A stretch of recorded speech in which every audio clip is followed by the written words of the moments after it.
The toxic gas was already flooding the chamber when Danny grabbed the breathing mask. $12 million of military technology hung suspended in the deadly haze, seconds from destruction. "You'll never make it," Rebecca Hartwell said, watching the janitor she'd humiliated just days before. "No one could survive in there." Danny looked at her with eyes that suddenly seemed different. Older. Harder. "You'd be surprised what some people can survive." He disappeared into the gas-filled chamber, moving through the toxic fog like he'd done it 1,000 times before. Rebecca pressed her face against the reinforced glass, her heart pounding. How did a janitor know exactly where to go? How did he move with such precision, such confidence? And why did she suddenly feel like she'd made a terrible mistake about who Daniel Mitchell really was? Before we continue with Danny's story, I'd love to know where you're watching from tonight. Drop a comment and let me know what city or town you call home. There's something comforting about knowing we're all sharing this moment together, no matter how far apart we might be. The fluorescent lights hummed softly in the marble lobby of Meridian Defense Technologies as Daniel Mitchell pushed his cleaning cart across the polished floor. At 38, Danny had the kind of weathered hands that told stories he never shared, and eyes that seemed to carry more weight than a man his age should bear. The building stretched 47 stories above him, housing one of America's most advanced military drone development programs. But Danny knew every corner of it like the back of his calloused palm. It was just past 11 p.m., and the corporate world had emptied out hours ago, leaving behind only the ghosts of classified projects and the quiet dignity of those who kept the machine running. Danny moved with purpose, but without hurry, his slight limp barely noticeable unless you knew to look for it. Each step echoed softly in the vast space, a rhythm as familiar as his own heartbeat. Danny paused at the security desk where Frank Rodriguez sat monitoring the building's cameras. Frank was 52, a former police detective whose sharp eyes missed nothing, but whose heart had grown softer with age. The two men had developed an easy friendship over the past year, built on mutual respect and the understanding that comes from working the forgotten hours when the rest of the world sleeps. "Evening, Frank," Danny said, signing in on the clipboard. "How's the night treating you?" "Quiet so far," Frank replied, glancing up from his monitors. "Your boy's already set up in the back office. Got his homework spread out like he's running mission control." Danny's face softened at the mention of his son. Tommy was 9 years old, with his mother's gentle smile and his father's curious mind. Since Danny worked nights and couldn't afford a babysitter, Tommy spent his evenings at the tower, doing homework in the security office while his father cleaned. It wasn't ideal, but it was what they had, and Danny had learned long ago that love could make any situation work. "Thanks for keeping an eye on him," Danny said, meaning it. "I know it's not exactly protocol." Frank waved him off. "Kid's no trouble. Actually helps me stay awake. You should see what he builds with those electronics kits. Remote control cars, little flying machines. Kid's got natural instincts for anything that moves through the air." Danny nodded, but something flickered across his face, a shadow of memory that came and went too quickly to catch. He gathered his supplies and headed toward the elevators, his cartwheels squeaking softly against the marble. The executive floors were a different world entirely. Here, the marble gave way to rich hardwood, and the fluorescent lights were replaced by warm, ambient lighting that made everything feel expensive and important. But more significantly, these floors housed the classified development labs where Meridian's engineers designed the next generation of military drones. Danny moved through these spaces like a ghost, invisible to the few late-working engineers who barely glanced up from their computer screens filled with flight simulation data. On the 42nd floor, he found himself cleaning around a sleeping engineer who had fallen asleep at his workstation. His face pressed against printouts of drone navigation algorithms. Danny worked quietly around him, careful not to wake the young man. He'd been there himself once, though in a different life, in a different uniform, staring at different screens that showed real missions instead of simulations. As he worked, Danny's movements revealed something about him that most people missed. He didn't just clean, he observed. He noticed the loose cable that could trip someone carrying sensitive equipment. He saw the way the ventilation system created air currents that could affect delicate calibration work. He understood this building in a way that went beyond surface cleaning, as if he could see the invisible streams of data and purpose that flowed through its corridors. But what no one could see, hidden beneath his long-sleeved uniform shirt, was the tattoo that wrapped around his right forearm. It wasn't just any military insignia. It was the wings of the Shadow Squadron, an elite unit so classified that officially it had never existed. Below the wings was a date that marked the most dangerous rescue mission in modern military history, and below that, coordinates that pointed to a place in Afghanistan where Danny had flown a prototype stealth drone through impossible conditions to save 17 captured soldiers. The ink had faded slightly over the years, but the meaning remained as sharp as the day it had been etched into his skin by a grateful medic whose life Danny had saved. Danny finished the floor and made his way back down to check on Tommy. He found his son hunched over what looked like homework, but was actually a small remote-controlled quadcopter he'd built from spare parts. Tommy was adjusting the rotors with the focused concentration of someone much older. "How's it flying, kiddo?"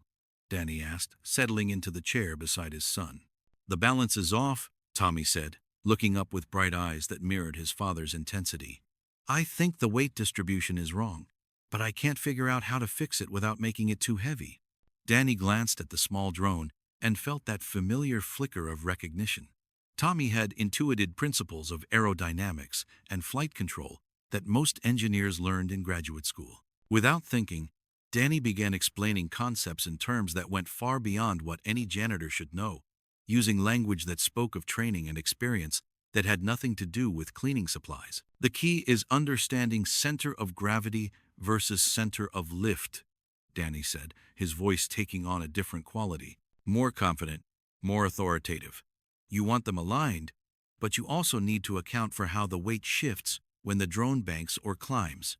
See, if you move this component here," his hands moved over the small machine with the precision of someone who had once controlled million-dollar aircraft from thousands of miles away, who had threaded drones through enemy fire and impossible weather, who had saved lives with nothing but skill and steady nerves. Tommy watched in fascination as his father made tiny adjustments that transformed the clumsy machine into something that flew with grace and precision. "Dad, how do you know so much about flying things?" Tommy asked, his voice filled with wonder. Danny's hand stilled for a moment, the weight of secrets pressing down on him. "Just picked things up over the years, kiddo. You hear things, you learn."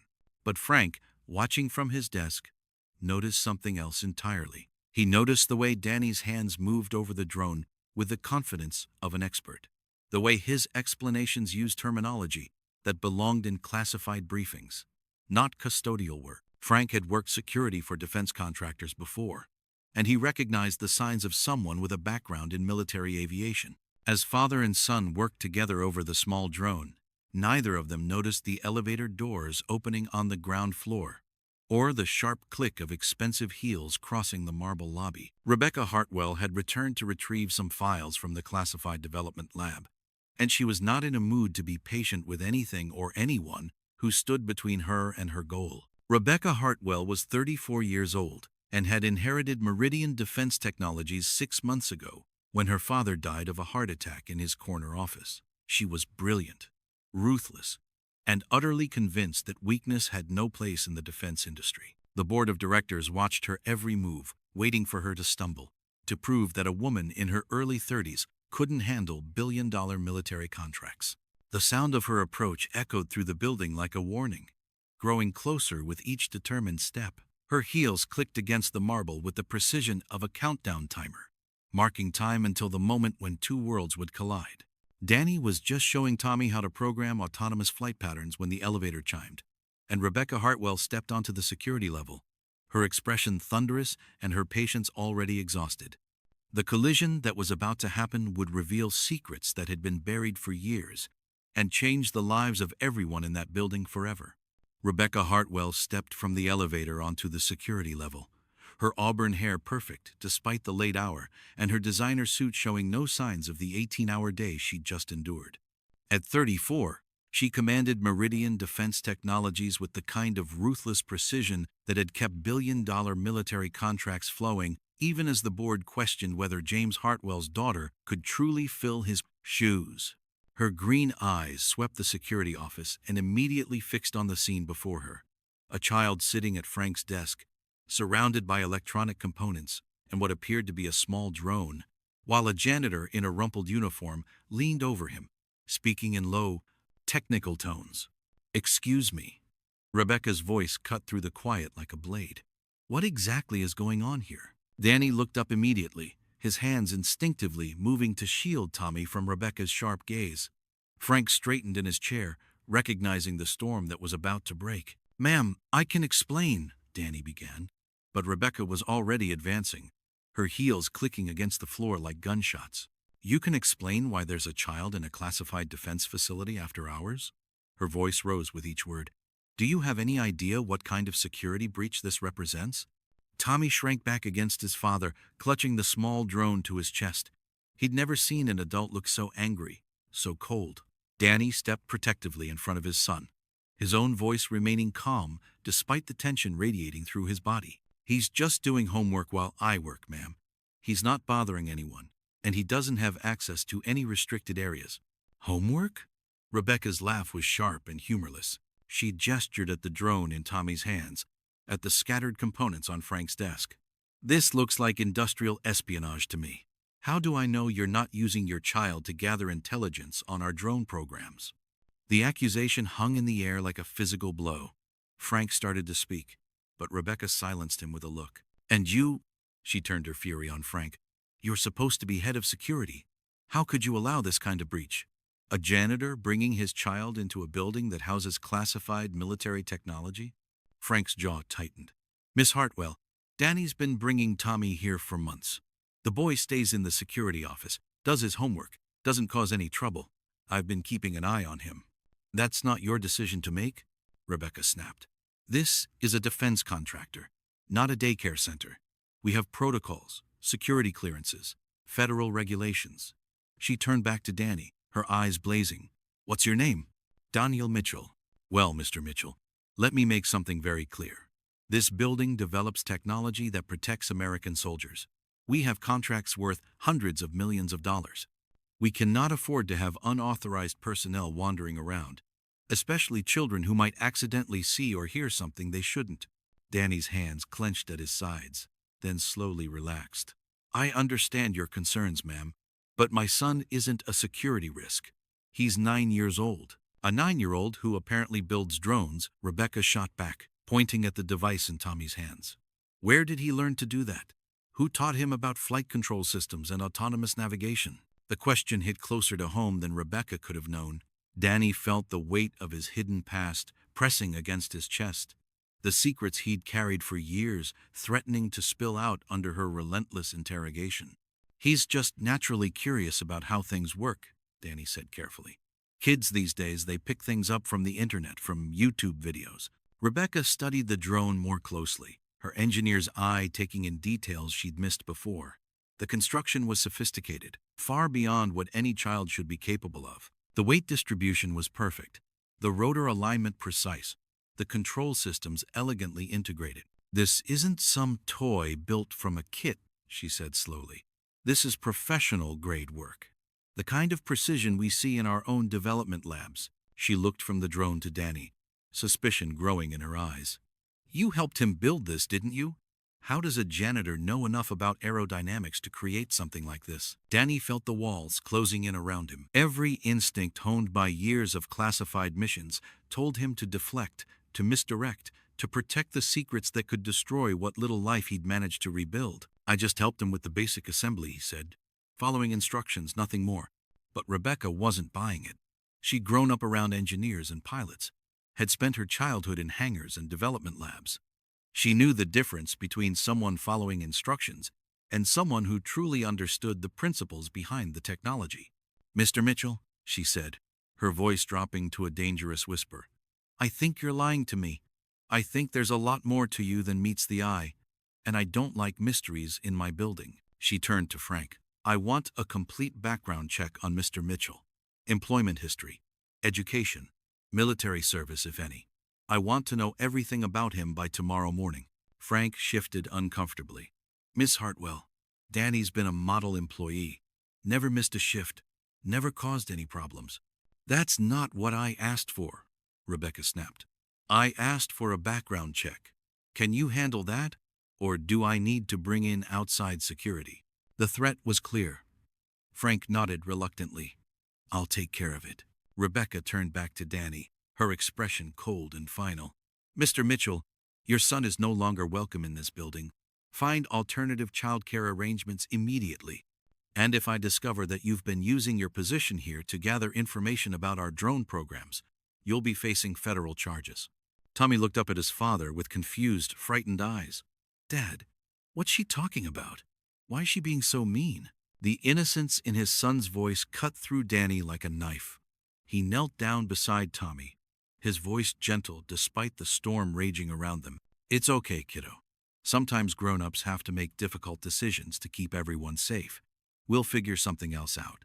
But as Danny stood up, something shifted in his expression.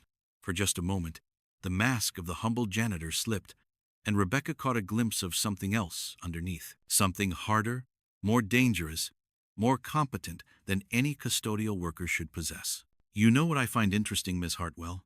Danny said quietly, his voice carrying a new edge. You're so worried about security breaches, but you haven't asked the right questions. Rebecca frowned. What do you mean? You haven't asked how a 9-year-old boy managed to build a drone that flies better than half the prototypes your engineers produce upstairs. You haven't asked why he understands flight dynamics that most college students struggle with. You haven't asked where he might have learned those skills. The words hung in the air between them, loaded with implications that Rebecca couldn't quite grasp. Danny gathered Tommy's things, his movements precise and controlled. Come on, son, let's go home. As they walked toward the elevator, Tommy clutching his drone and looking back with worried eyes, Rebecca found herself staring after them with a growing sense that she'd just made a terrible mistake. Frank watched the elevator doors close, then turned to Rebecca with an expression she'd never seen before. Miss Hartwell, he said quietly, I think you just picked a fight with the wrong man. What's that supposed to mean? Frank was quiet for a long moment, studying the security monitors that showed Danny and Tommy walking across the lobby below. It means, he said finally, that some people aren't what they seem.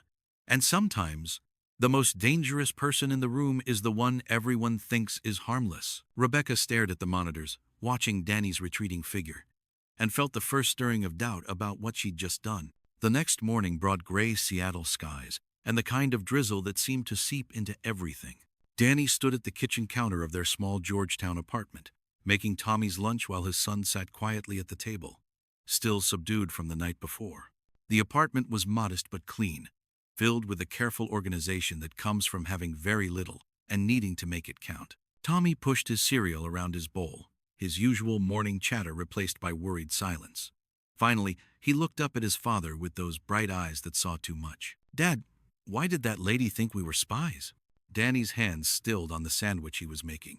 She didn't think we were spies, kiddo. She was just worried about her company's rules.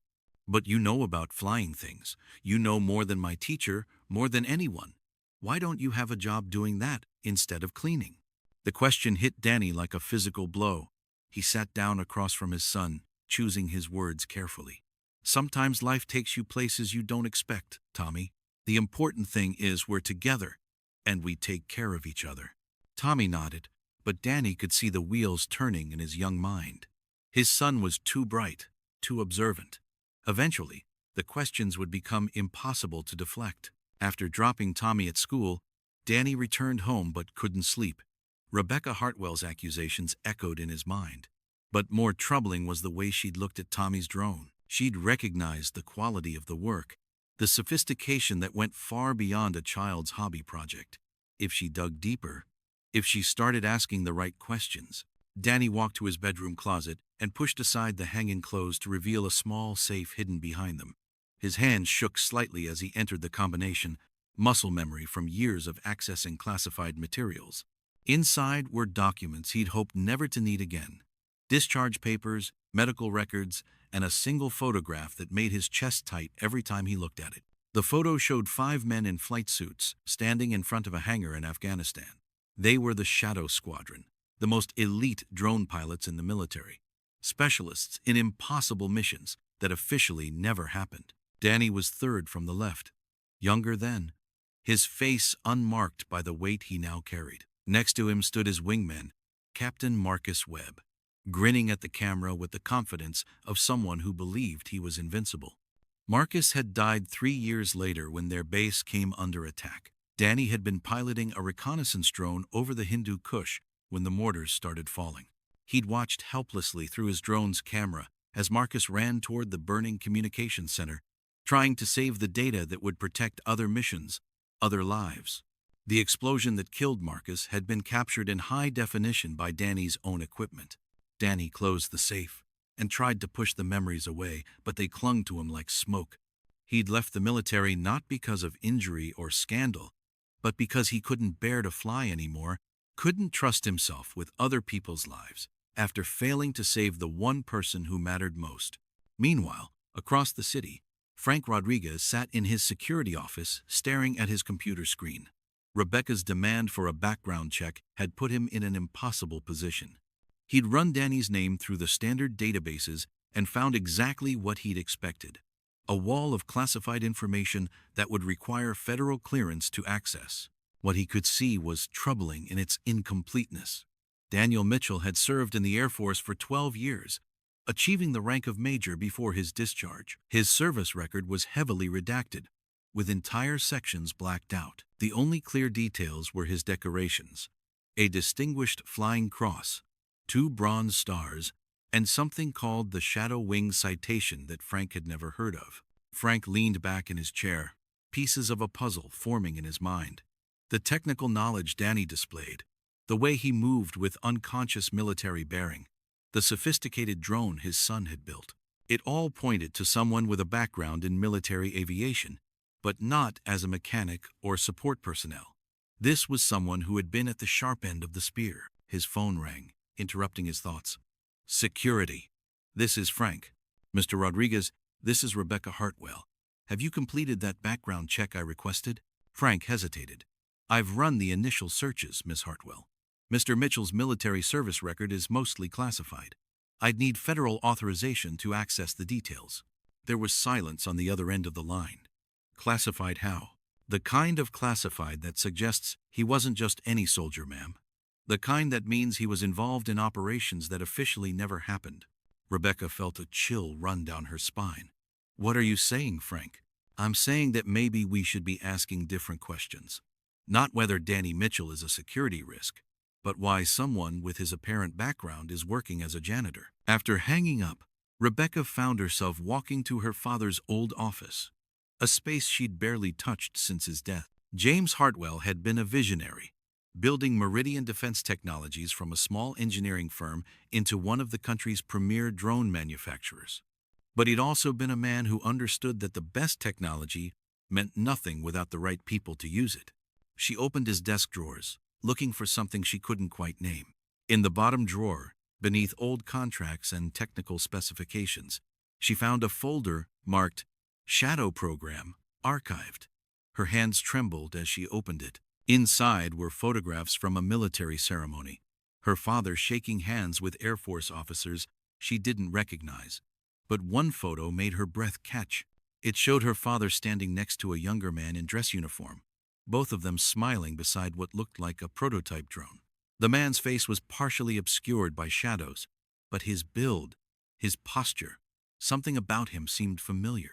At the bottom of the folder was a letter, written in her father's careful handwriting and dated just 2 years ago. The Shadow Squadron represents the pinnacle of drone warfare capability, it read. These pilots have conducted missions that saved countless lives, often at great personal cost. Major Daniel Mitchell, in particular, demonstrated exceptional skill and courage during Operation Silent Guardian, preventing what could have been a catastrophic intelligence breach. His decision to leave active duty was a loss to the military, but understandable given the psychological toll of his service. Rebecca's hands shook as she read the final paragraph. Should Major Mitchell ever seek employment in the private sector, Meridian Defense Technologies would be honored to have him. His expertise in drone operations is unmatched, and his character is beyond reproach. The letter was signed and dated, but never sent. Her father had died before he could reach out to the man who was now mopping floors in the building that bore his name. Rebecca stared at the photograph, comparing it to her memory of the janitor she'd humiliated the night before. The build was right. The age was right. And now that she knew what to look for, she could see the military bearing that Danny tried so hard to hide. She'd accused a war hero of espionage. She'd threatened to have him arrested for bringing his son to work. She'd treated one of the most skilled drone pilots in military history like he was nothing more than hired help. The weight of that realization settled on her shoulders like a physical burden. But more than embarrassment, she felt something else. A growing understanding that the man she'd dismissed might be exactly what her struggling company needed. Rebecca picked up her phone and dialed Frank's extension. "I need you to do something for me," she said when he answered. "I need you to find out everything you can about Operation Silent Guardian. And Frank, do it quietly. I have a feeling we're about to discover that we've been sitting on a gold mine without even knowing it." As she hung up, Rebecca looked out her office window at the Seattle skyline, her mind racing with possibilities. If Danny Mitchell was who she thought he was, then everything was about to change. The question was whether she could convince him to trust her after the way she treated him, and whether she deserved that trust at all. The crisis hit Meridian Defense Technologies at 2:47 p.m. on a Tuesday, when the building's fire suppression system malfunctioned during a critical test of their new Phantom X7 stealth drone. The prototype, worth $12 million and representing 3 years of development, was suspended in the main testing chamber when halon gas began flooding the room without warning. Danny was on the 38th floor, replacing burned-out bulbs in the emergency lighting system, when the alarm started shrieking. His military training kicked in immediately. His body moving before his mind had fully processed the situation. He dropped his tools and ran toward the stairwell, but instead of heading down and out like everyone else, he went up. The testing chamber was in chaos.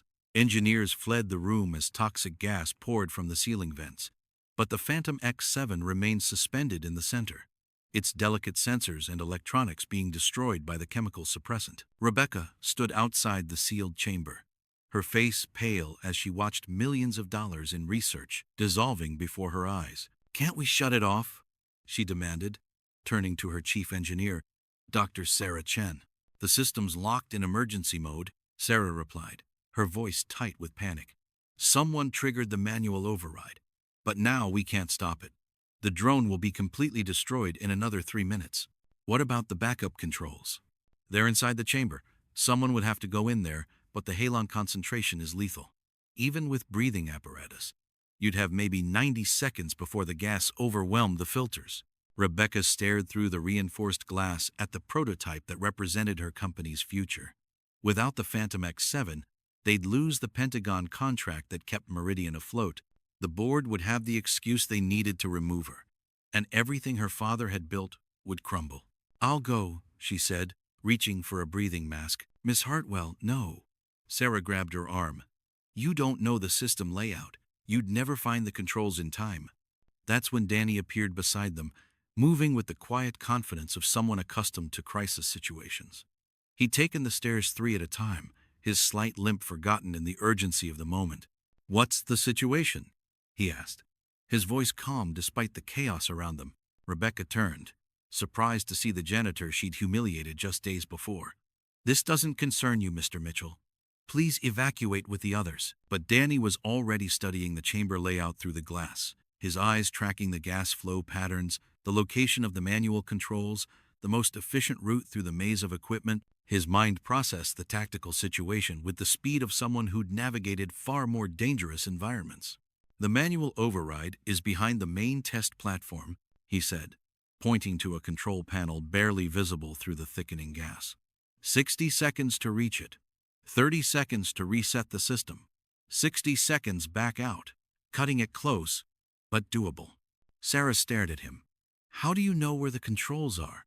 That information isn't in any public manual." Danny didn't answer. He was already reaching for a breathing apparatus, checking the seal, testing the airflow. His movements were practiced, efficient, the muscle memory of someone who'd done this kind of thing before. "Mr. Mitchell, I can't allow you to risk your life for company property," Rebecca said, but there was something different in her voice now. The dismissive tone was gone, replaced by something that might have been respect. Danny looked at her directly for the first time since their confrontation. "It's not about company property, Miss Hartwell. It's about the people whose lives depend on that drone working properly." The soldiers who will rely on it for reconnaissance, for protection, for getting home alive. The words hit Rebecca like a physical blow. This wasn't about money or contracts or corporate politics.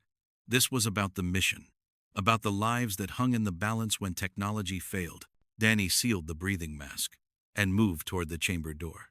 If I'm not out in 3 minutes, seal the room and write it off. He disappeared into the gas-filled chamber before anyone could stop him. Through the reinforced glass, they watched Danny move through the toxic fog with the precision of a ghost. He didn't hesitate, didn't waste motion, navigating the complex equipment layout as if he'd memorized every detail. Rebecca found herself holding her breath as he disappeared behind the test platform. How does he know the layout so well? Sarah whispered. Frank Rodriguez appeared beside them, having rushed up from the security office when the alarm sounded. He watched Danny's progress with the grim satisfaction of someone whose suspicions were being confirmed. Because he's done this before, Frank said quietly. Maybe not in this exact room, but in places a lot more dangerous than this. 90 seconds passed. The gas continued to pour from the vents, and there was no sign of Danny. Rebecca pressed her face against the glass, trying to see through the thickening haze. Come on, she whispered. Come on.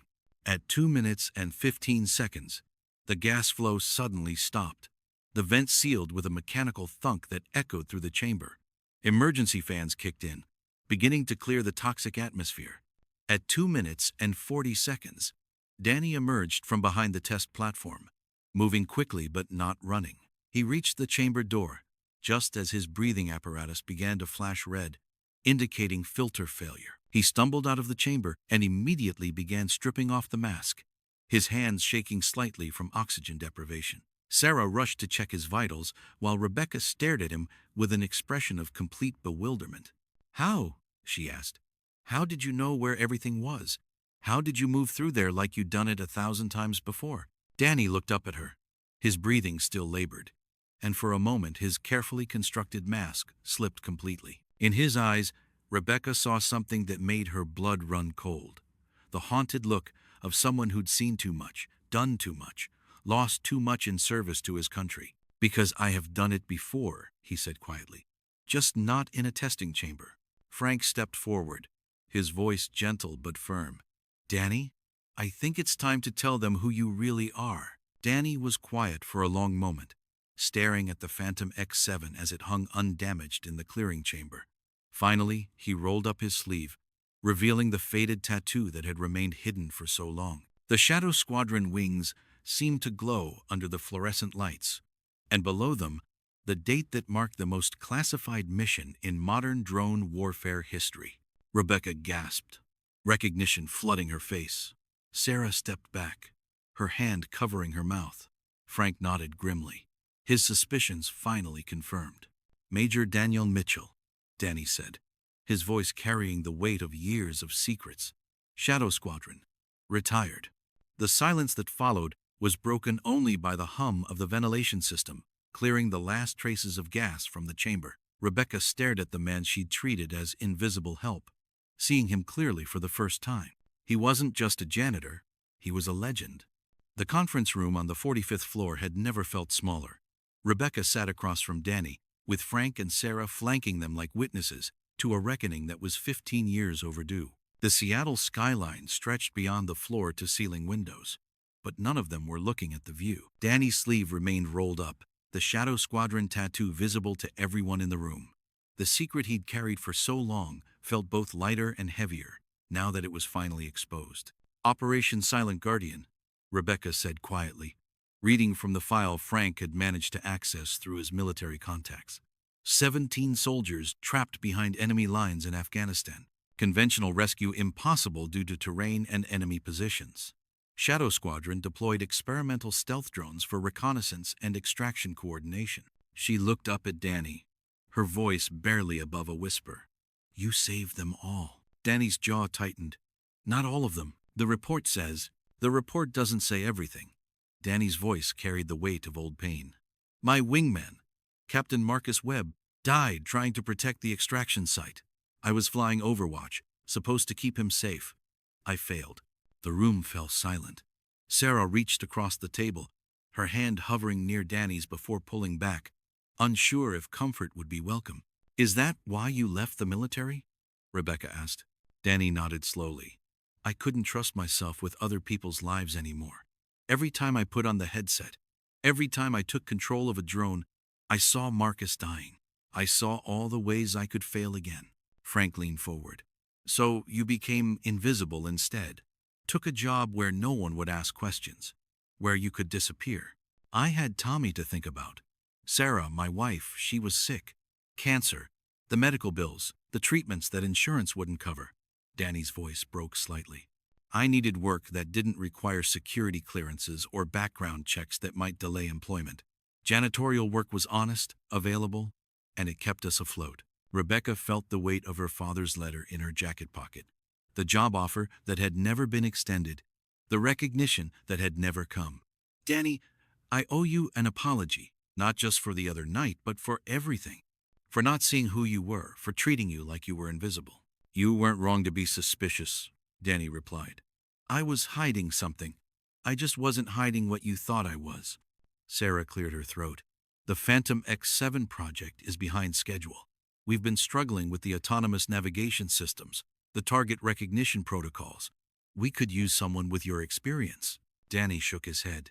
"I appreciate the offer, but I can't. I won't fly again, not even remotely. I won't be responsible for other people's lives." "What if it wasn't about flying?" Rebecca asked suddenly, an idea forming in her mind. "What if it was about teaching?" Danny frowned. "Teaching?"